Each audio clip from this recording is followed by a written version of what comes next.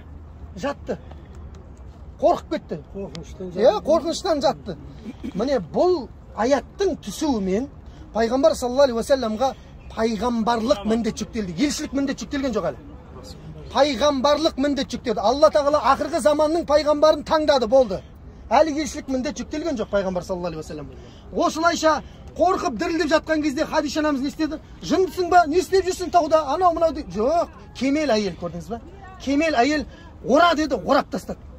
Жүрегі басылғанша күтті Хадиша анамыз. Жүрегі басылғаннан кейін пайғамбар саллаллаху алейхи уассаламның көрпесін ашты да, "Ей Мұхаммед, не болды?" деді. Сонда пайғамбар саллаллаху алейхи уассалам айтты: "Ей Хадиша, мен өзіме қатысты болған нәрседен қатты қорқып кеттім" деді. "Маған сондай бір түрлі нәрселер болып жатыр" деді. Сонда Хадиша анамыз қараңыздар, кемел әйел: "Ей Мұхаммед" дейді, "Алла тағала сені қорғылмайды" дейді. Өйткені сен жоққа көмектесесің, туыстық қарым қатынасты үзбейсің. Жолда қалғанның үйін жолында қалғанды жолына жеткілікті дәрежеде көмектесіп үйіне жеткізесің.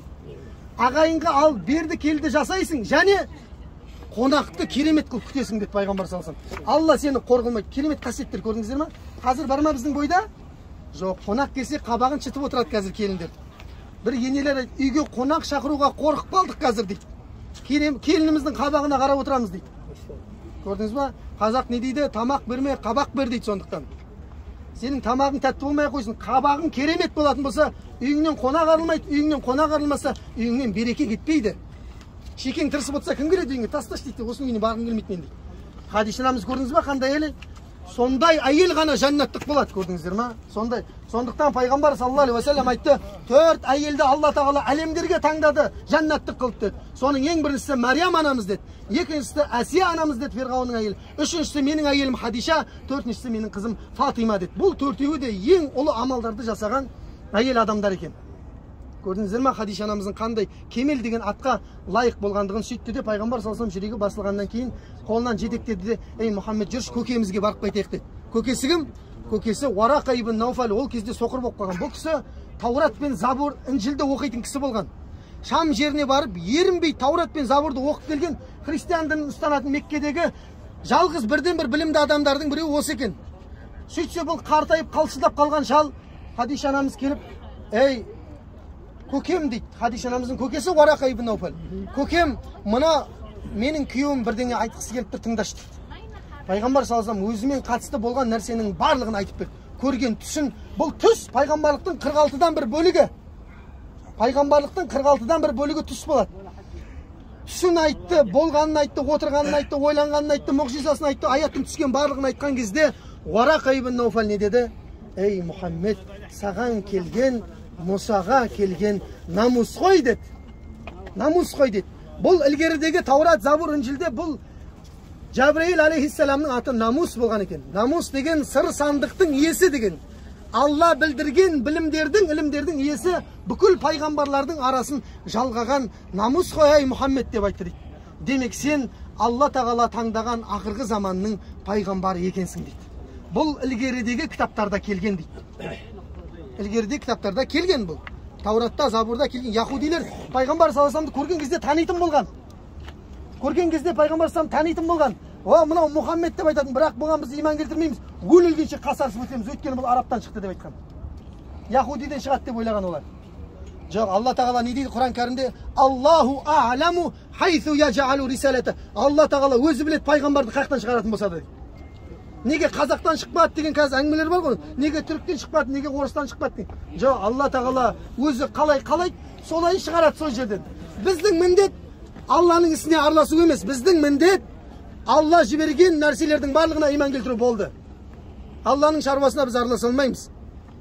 Міне осылайша жаңағы Уарақа ибн Науфал сөзін жалғады да айтты: "Ей Мұхаммед, енді саған ауыр сынақтар келеді" деді. "Әттеген ай, мен қартайып қалғанымды қарашы" дейді. "Қартайып қалғанымды қарашы. Сені қауымың ертең бұл жерден қуып азаптаған кезде сенің қасыңда табаныңды жуып жүрсем де маған жарайтын еді" дейді. Бірақ мен ол нәрсеге жетем деп айта алмаймын дейді. Пайғамбар саллаллаху алейхи вассалам айтады: "Уарақа, көкетай, Сонда менің қауымым қуып шыға ма дейді. Ей Мұхаммед, сені дейді, және сен сияқты ақиқатқа шақырған адамдардың барлығын өзінің қауымы қуып шыққан дейді. Қуып шықты ма? 13 жылдан кейін қуып шықты. Сәуір деген үңгір бар, ол жаққа да барсаңыздар болады. Сол Сәуір үңгірінде тығылды, қуып Мәдинаға қарай қашты. Алла тағала Мәдинаны пайғамбар саллаллаху алейхи уассаламға таңдап берді. Міне айтты, сені қуып шыққанда қауымың мен жаныңда болғанда ғой деді. Бірақ ол не істеді? Өкінішке орай сол оқиғадан кейін бір аптаға жетер-жетпестен кейін дүниеден өтіп кетті. Қараңыздар, жер бетінде пайғамбар саллаллаху алейхи уассаламның пайғамбарлығын мойындаған, елшілігін емес, пайғамбарлығын мойындаған тұңғыш кісі кім екен? Уарақа ибн Науфал екен. Сондықтан пайғамбар саллаллаху алейхи уассалам имам Ахмад, имам Тирмизи, имам Насаидің сахих кітаптарында келген хадистерде айтады. Қиямет күні Уарақа ибн Науфал бір көзі бір үммет болып тіріледі дейді. Бір өзі бір үммет болып. Алла тағала Құран кәрімде Ибрахим бір үммет болып тіріледі дейді. Ибрахим пайғамбар. А мына кісі де иншалла қиямет күні бір өзі бір үммет болып тіріледі дейді. Пайғамбар саллаллаху алейхи вассаламның пайғамбарлығын мойындағандығы үшін. Елшілік міндет жүктелген жоқ. Осылайша уақи үзіліп қалады, ештеңе жоқ. Күтіп жүр, бірдеңе ішінен бір күні сағыныш ояна бастады дейді. Уақиға деген. Сөйтіп Меккенің сыртында кетіп бара жатқан кезде кенеттен бір дауыс шықты. Көкке қараса, Хайра үңгірінде келген әлгі жаратылыстағы күрсиде отыр дейді. Күрси деген жаңағы орындықта. Бұлт сияқты аспанда орындықта отыр. Бір кезде мен үйге қарай жүгіріп қаштым дейді. Қорқып жаңағыдай қысат деп қорқтым. Үйге бардым да дәссируни, ораңдар, бүркеңдер деп айқайладым дейді. Сол кезде не істеді? Бүркеніп тастады дейді пайғамбар саллаллаху алейхи вассалам. Бірақ Алла тағаланың хикметі, даналығы, Алла тағала Жабраил алейхиссалам арқылы жаңағы бүркенген нәрсесін істеді, ашты дейді. Бисмиллахир-рахманир-рахим. Я айюхал муддассир, ей бүркенуші, құм фәәңдір дейді. Міне, құм фәәңдір, тұр да адамдарға ескерт дейді. Міне, елшілік міндет жүктелді. Пайғамбарлық Хайра үңгірінде болды ма? Елшілік міндет Меккеде жүктелді. Құм фәәңдір, вараббака фәкәббір, Раббыңды ұлықта деді. Васиябака фатахир, киіміңді тазала деді. Көрдіңіздер ма? Бізде мұсылмандарда киімді тазалау не? Ғибадаттың қабыл болуының шарты киімді тазалау, дұрыс па? Намазың сыртқы парыздар не ол? Киімнің таза болуы, намаз оқитын жердің таза болуы, дұрыс па? Васиябака фатахир, варруджза фахжур деді. Варруджза фахжур, лас істердің барлығын таста деді. Саллаллаху алейхи уассалам. Лас істердің барлығын таста, яғни ол не? Аналарға ілеспе деген. Ана пұттарға арнап құлбандық шалбатқан, жалаңаш қағбан тауып қылып атқандарға ілеспе. Ар жағында аяттың «Вала тамнун тастаксир», аз нәрсені істеп, көп нәрсені үміт етпе дейді. Бір кішкентай нәрсені істеп, міндетсініп қалып жүрмеді. Алла тағала тәрбиелеп бастап кетті пайғамбар саллаллаху алейхи уассалам. Аяттың ар жағында не дейді? «Вали роббика фасбир».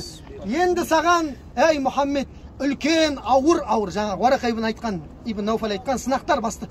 Сынақтар енді басталады деді. Сол сынақтар бастаған кезде «Вали роббика фасбир», Раббың үшін әдемілеп тұрып сабыр сақта деді. Пайғамбар саллаллаху алейхи вассалам сабыр сақтады. Соңына дейін сабыр сақтады. Тіпті Таифқа барып қараған қылған кезде де сабыр сақтады.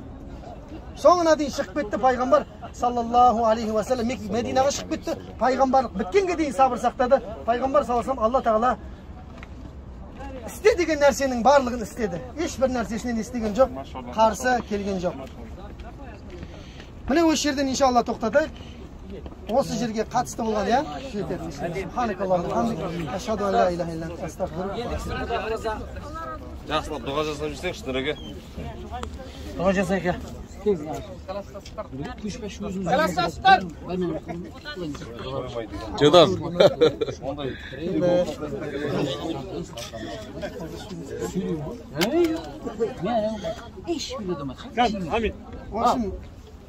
Болады о жаққа, реттейміз кәзір. Үлкендер қайда, үлкендер дағасын? Кеттік. Бисмиллахир-рахманир-рахим. Алхамдулиллахи раббил аламин. Аллахумма салли ва саллим ва барик аля саййидина Мухаммад Мустафа саллаллаху алейхи ва аля алихи ва сахбихи ва саллим. Амин. Allahumma taqabbal minna innaka antas sami'ul alim wa tub alayna ya maulana innaka antat tawwabur rahim. Ya Rabbim Allah, өзіңнің қонақтарың, өзіңнің рахымыңды, мейіріміңді, разылығыңды іздеп өзіңнің сүйікті қалаңа, өзіңнің қасиетті еткен қалаңа, ғибадаттар еселенетін қалаңа, Өзіңнің пайғамбарың саллаллаху алейхи ва саллям дүниеге келген қалаңа, өзіңнің пайғамбарың саллаллаху алейхи ва саллям пайғамбарлық міндеті жүктелген қалаңа келіп тұр, я Раббым Алла. Қандай ниетпен келген болса, сол ниеттерінің артығымен жетуіне Аллахым өзің нәсіп ет. Өзің разы болған күйде, өзің қалағандай, өзің бұйырғандай түрде құлшылық ғибадат жасауымызға Аллахым өзің жәрдем бер, сәттілік бер. Аллахым сол істеген ғибадат құлшылықтарымызды Аллахым өзің қабыл қыл. Аллахым бұл жерде қайта-қайта қажылыққа келетін, қайта-қайта умраны жасайтын, өмірде кедейлікке жолықпайтын, күнәларынан тазаланатын, пәк күйде өзіңмен жолығатын, өзіңмен өзің разы күйде жолығатын, өзіңнің сүйікті пенделерің болудан Аллахым баршамызды нәсіп еткейсін. Я Раббым Алла, есіткен білгендерімізге амал қылуымызды, амалдарымыздың пайдаға асуын, ықыласты болуын және солардың қабыл болуын Аллахым баршамызға нәсіп ет. Я Раббым Алла, Құран кәрімді толық жаттауымызды, оны жүрегімізде, жадымызда сақтауымызды, оған шамамыздың жеткенінше амал қылуымызды, я Раббым Алла, өзгелерге үйретіп насихаттауымызға Аллахым өзің жәрдем бер, соны бізге нәсіп етіп сәттілік бергейсің, я Раббым Алла. Қиямет күні ата-анамызға тәж кигізуді, біздерді өмірге келгеніне өкінбейтіндей разы болып өтуімізді Алла тағала баршамызға нәсіп еткейсін. Ата-аналарымызды да қажылыққа келуімізді Аллахым өзің нәсіп еткейсін. Дүниеден өткен ата-аналарымызды Аллахым өзің мейірім рахметіңе бөлегейсің. Хидаятқа келмей жүрген ата-аналарымызға Аллахым өзің иман бергейсің, тауфиқ бергейсің, я Раббым Алла. Баршамызға өзіңнің дініңде сәттілік беріп, қадамымызды нық қылып, берік болуын Allah'ım özün nasip etkeysin. Elhamdülillahi Rabbil alemin. Allahümme salli ve sellim ve barik ala seyyidina Muhammed Mustafa sallallahu aleyhi ve alihi ve sahbihi ve sellim. Bir rahmet ya Erhamur Rahimin. Allah ve rahmet. Allah razı olsun. Esselamu aleyküm. Sağır tavında çalgasa. Sağır tavında kettik. Kuzey batarik